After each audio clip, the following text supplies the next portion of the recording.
Good evening. Welcome to the Public Works, Parks, Recreation, and Environment Committee meeting of Wednesday, June 9th.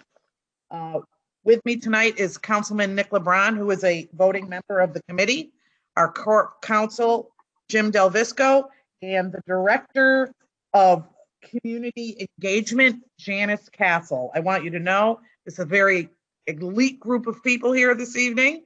So let's all really dig in. I will say that we are a little behind in this, so I know Janice has been waiting for this to pass, and we're really excited that we're going to be able to talk just a little bit about this tonight.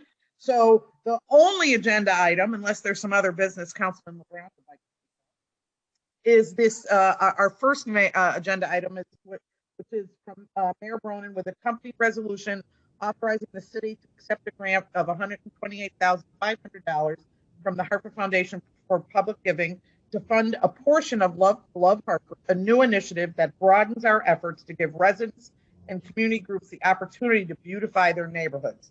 This was an item 7 on our agenda meeting back in April, and we relaxed and it did not get to committee appropriately. But we're here tonight, so we're excited. I know I have seen some over the past year, some of these initiatives, and it's very exciting. So certainly I would love for Janice to speak a little bit about it, if you would that be? And then if Councilman LeBron or I have any questions, we'll shoot them at you. How's that? Sounds like a plan to me. So would you just like me to give you an overview of the program and then what we're doing with this funding? Yeah, that'd be great. Thank you. Okay, so I'm excited to be with you all today. This is part of, I think, one of my favorite parts of my job is in terms of working with the community to beautify the city. In 2018, the city received a grant from Cities of Service to spearhead community resident partnership with the city, with the municipality to beautify the city. And this started off as a pilot with the Frog Hollow, where we would give mini grant programs to community members who came up with beautification projects. And it was an effort to tackle blight, illegal dumping, littering in the neighborhoods. From that initiative, the first year we saw 5 projects, and that really led a spark in our residents in terms of what they can do with a little bit of funding.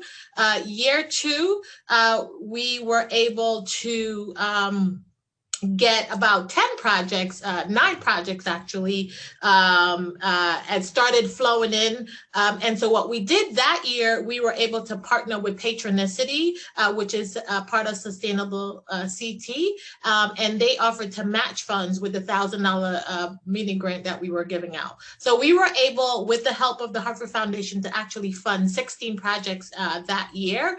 And what we did that year was, because we saw the impact that it had in Frog Hollow in year 1, we decided to open up the projects citywide, focused on the neighborhood corridors and entryways into the neighborhood. We saw some great projects come out of that effort. One notable one on Broad Street, we have the Art Box lot. We had on Capitol Avenue, they had the seating outside across from some of the restaurants. So we really saw, again, that continuation of innovation from our residents. So what we did this year is that we went out, the grant that we had was only for 2 years. So when that was over, we reached out and we worked with Hartford Foundation to say, we see the impact that this can have. We see what our residents are willing to do.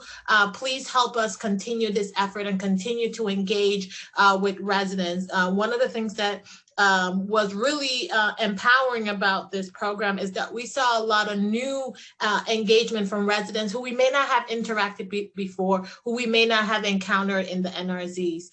So this year we were able, with the help of the foundation, to propose to them a program to fund at least 15 projects at $2,500 each versus $1,000, still focusing on citywide initiative along our corridors. We were also able to ask for additional funding to support art initiatives so that we can engage with some members from our art community. So we currently have, we're currently looking to do some positive messaging, anti-litter, social justice messaging, using our electrical boxes and bus shelters along the corridor. We know we can't get to everyone, but this is what we want to start with. The second part of the funding that's before you tonight. And the third part is we want to partner with Knox to really celebrate our residents who do beautiful work in the community. So Knox currently have the Hugs Award, where they honor individuals who do great community garden, beautiful yards around the city. So we want to partner with them to recognize more residents for the positive efforts that they have in terms of keeping our city street clean, keeping their yards beautiful, doing beautiful community gardens, mural projects. And so it's all about empowerment, upliftment, lifting our community, celebrating the positivity in our community. And all of this is under the umbrella of Love Hartford. So that is our hashtag that we're using with all of promotional items and all the initiatives that fall within those three categories. So a very high level overview of what we're looking to do with the $128,500.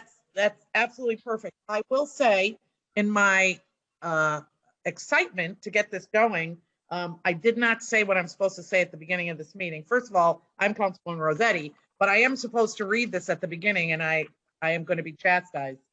This meeting will be broadcast on HPA-TV's Comcast and Frontier government channels 96 and 6032. It will also be streamed via HPA-TV.org and the HPA-TV Facebook page and HPA-TV's Roku TV, Apple TV, and Amazon TV apps, and made available on HPA-TV's YouTube channel. And I don't know, is it Roku or Roku? I'm not quite sure. So first of all, Janice, great overview. I'm sure Councilman LeBron has some questions. I do love the hashtag Love Hartford. I'd love more. I'd love to find out to get some more, swag or bumper stickers or, some things. I think that would be a great way to continue to. And I like the idea of using electrical boxes and things like that, things that we have to have but aren't necessarily the most attractive things to have. So I mean, that's really a great idea. So Councilman LeBron. Yes, through you, Madam Chair. So hello, Janice. How are you? So I was adding up the math. So you said 15 grants of 2,500. That I got 37.5, right? Does that sound about right? 37.5. 37,500 in terms of monies? For the mini grant program. So I have a breakdown of the total budget for the whole hashtag Love Hartford initiative that I can share more information on that as well. Thank you very much. If you could share that with myself and Madam Chair. Absolutely. So the question I have, Janice, is the application. Is it, can I apply? Can a person apply? Yes. Okay. So the way that the application is set up, we have application in waiting for, if this is approved, then we can move on to the next phase. And so the way the application is set up, it simply asks basically what you are proposing, where you're proposing it, how you're going to sustain it. The project has to have at least 50% of the individuals involved in the project have to reside in the neighborhood. We do not want someone from outside of a neighborhood coming into a neighborhood and say, this is what your neighborhood needs. It Right. has to be the individuals within the neighborhood who get together and say, hey, I think this will be a great project. I live on the street. I drive past it every day. They can get additional volunteers to help them implement the project, but it has to be neighborhood led. And we try to make it as simple as possible. We offer our resources within my office to sit with anyone who has an idea and is intimidated by the application. We will help them fill out the application. We will fill it out for them. If they think that the application, we have a fillable PDF. If that's too complicated, they can submit it in a Word document, as long as we get the main points of it, so that when the committee that's reviewing the applications, they have this, they can compare apples to apples, oranges to oranges in terms of what you want to do. Individuals also have to submit how much things could cost. So it's not just, I want to beautify this this block, give me the $2,500. It has to be Home Depot, and this plant is going to be $1,500. And we know that there'll be some fluctuation, but they actually go through the process of identifying how much each of the items would cost. Some proposals, may exceed the $2,500, and that's where we know that those groups are willing to partner with Sustainable CT to do the fundraising piece, because then they'll get matched dollar for dollar. So someone can literally sign up, work with Sustainable CT, get the $2,500 for their project, and by partnering with Sustainable CT, they can actually turn that $2,500 into $5,000 just like that. Right. And the sustainability piece, excuse me, Councilman, No problem. that's such an important part. Yes. Yeah, okay. Yeah, because we want to know that you're just not going to go and plant some flowers and that's it, right? So a lot of the groups, because we offer for anyone who submits a project that gets approved, they get first dibs on the cleanup trailer that we have. And so we want to see individuals who say, every 3 months, we will organize a cleanup to go out and make sure the area is tidy. We will retouch paint every 6 months. So those type of things that we look for, because we don't want it to just, they do it and walk away. And I think that's why it's really important that the individuals responsible for the project live in their neighborhoods, because they're less likely to walk past it, see it outside their doorstep, and let it fall into disarray. So thank you, Janice. So just kind of digging in the weeds, because my hopes is, I'm thinking of folks that I want to share this opportunity with, and what I would do is share this video. So I want to give like a couple examples. And so the first thing is, before we do that, like, who's approving it? Do you have like a core group of people that are approving the grants? Is it just the office? Is it, community members? So the last couple of years, so the first year when it was in Frog Hollow, we pulled together a committee from Frog Hollow to do that. Last year, we pulled in individuals from the neighborhoods, we asked for a rep from all of the NRZs to partake in the process. This year, however, one of the things that I thought about, it is really unfair to pit neighborhood against neighborhood, right? Because we can only fund so many projects. We had 19 submissions. We're planning to approve 15 to 16, depending on how the funds get allocated. So what we did was identified individuals who really work with the community to be part of the committee. So we picked someone from sustainability. We picked someone from corporate, from city council, someone from DPW. So we're really being intentional with individuals who are out and about and part of the community to help evaluate the proposals, because I don't want for the committee, to be, okay, this project is in Frog Hollow and this project is Clay Arsenal. So Clay Arsenal is like, of course I have to approve my project. So that's one of the things that we, it was trying to be intentional about the approval process. Great. So here's a couple specific examples, and again, with the hopes of just trying to provide clarity to community members who want to apply. So sustainability, let's say, for example, someone wants to plant something in like the neighborhood or whatever, and we talked about sustainability. Can they parcel that out like 500 a year, so that way they can buy supplies every year? Again, I'm an urban gardener. I'm not the best. I think Councilwoman Rossetti is better than I am.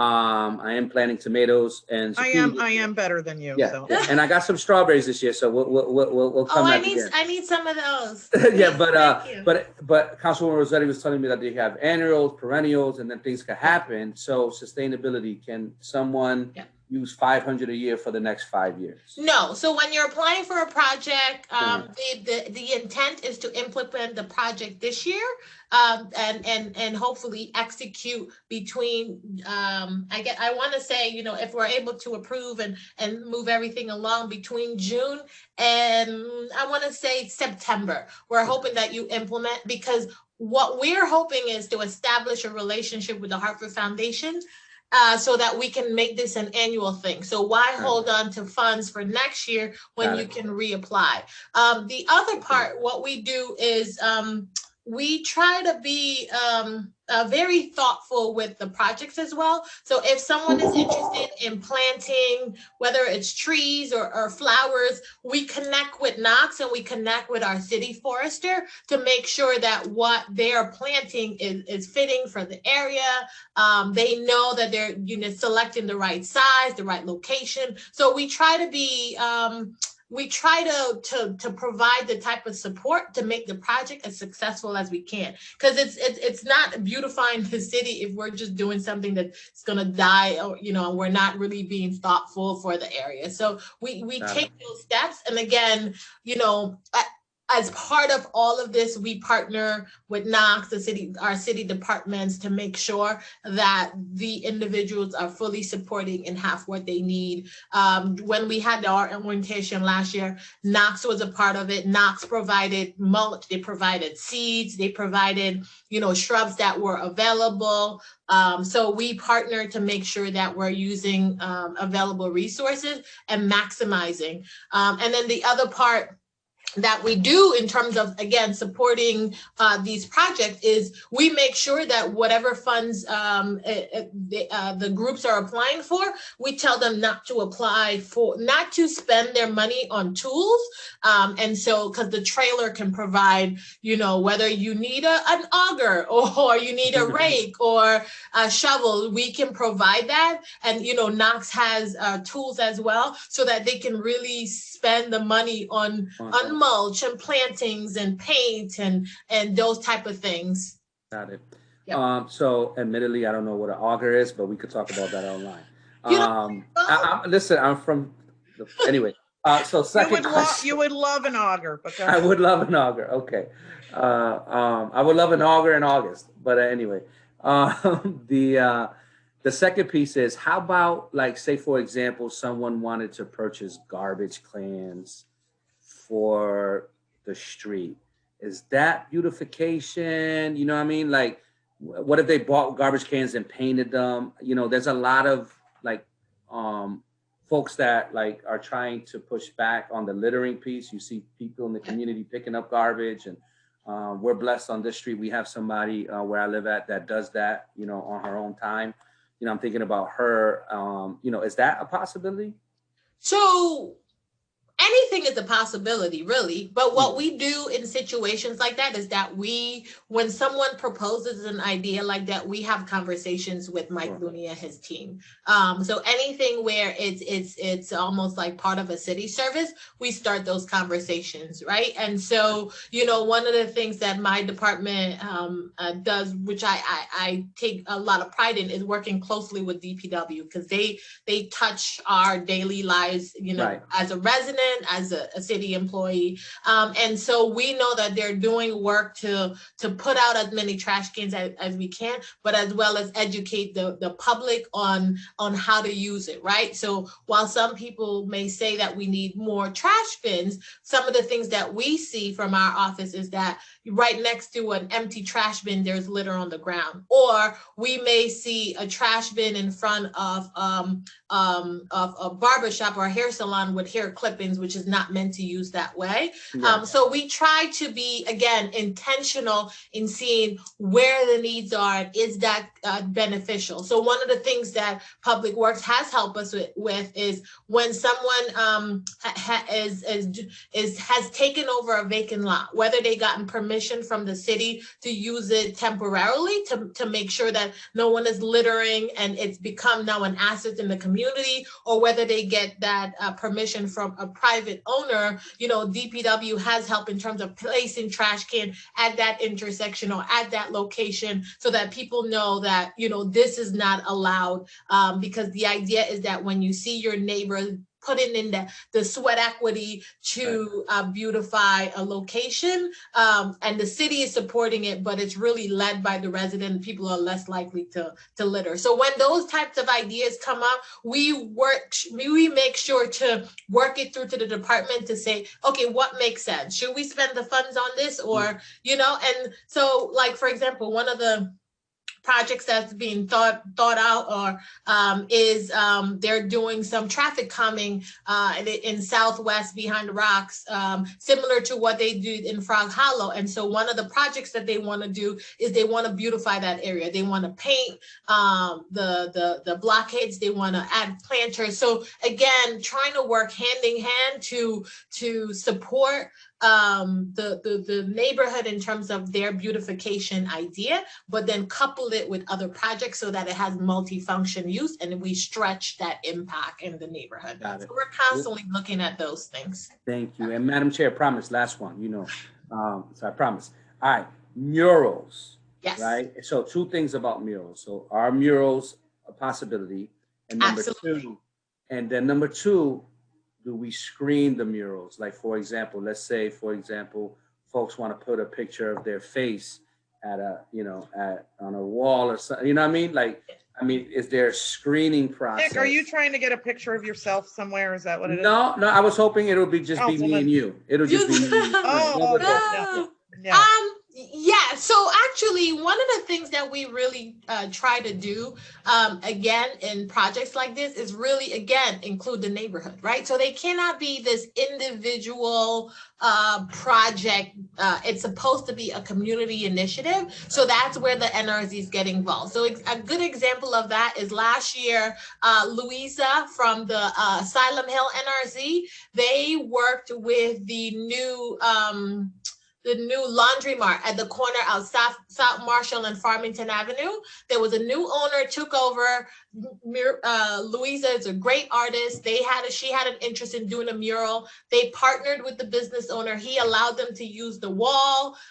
He even chipped in some additional resources. And the messaging that she did and the image was supposed to be a reflection of the neighborhood. So it has messaging about welcoming immigrants. It has building. It has significance to the neighborhood. They end up, you know, doing one of the Hope Gardens that we dedicated to individuals in the city lost to COVID-19 at that location. They painted the sidewalks and the railing. So it was a really all-encompassing project, and that was a mural that was a part of the it's very striking. Yep. Yeah. So that's how we have those conversations, because yes, we want to make sure that mural projects are uplifting to the entire neighborhood. It has to be positive messaging. It cannot be anything that's derogatory, you know, any type of language that would be offensive to anyone in the community, hate messages and things like that. So we do work with the individual, and you know, we're really hoping that it's all about positivity, and we've seen everyone who has stepped forward so far to submit this project has all been about empowerment, uplifting, and building the sense of community. So we hope that message continues, and we don't have to reject any project, because I will. So it look, Councilwoman Rossetti, it looks like our idea of ourselves on a wall is out. Yes, sorry. So, Sorry. Thank you, Janice. No problem. thank you, Janice. You know what, really, again, it's such an impressive project. I know how hard you guys have been working, and I know how difficult it is during these times. I wanted to point out that Assistant Director Michelle Mailer has joined us also on the call, and I guess, you know, we have enough information. My colleague, Councilman LeBron, asked, I think, some really thorough questions, so I would ask for a motion. I make a motion to approve this resolution. And I second it. Yeah, right. Are we all in favor? Aye. Aye. So that passes. It goes to a favorable recommendation to council on Monday. We will be walking it in. So I'm confident that this will be passed and that you could get back to the residents and start the process. And again, our apologies for it kind of getting lost in the sauce, but we're here now and we've done it and we're excited about what's ahead. And we thank you, Janice, for all the work you've been doing around the city. Thank you so much. All right, if there aren't any other agenda items, which is other business, do we have any other business? No? All right, being none, I'm having a motion to adjourn and I thank everyone for joining us. All right, take care. Have a good everyone. evening. All right, bye.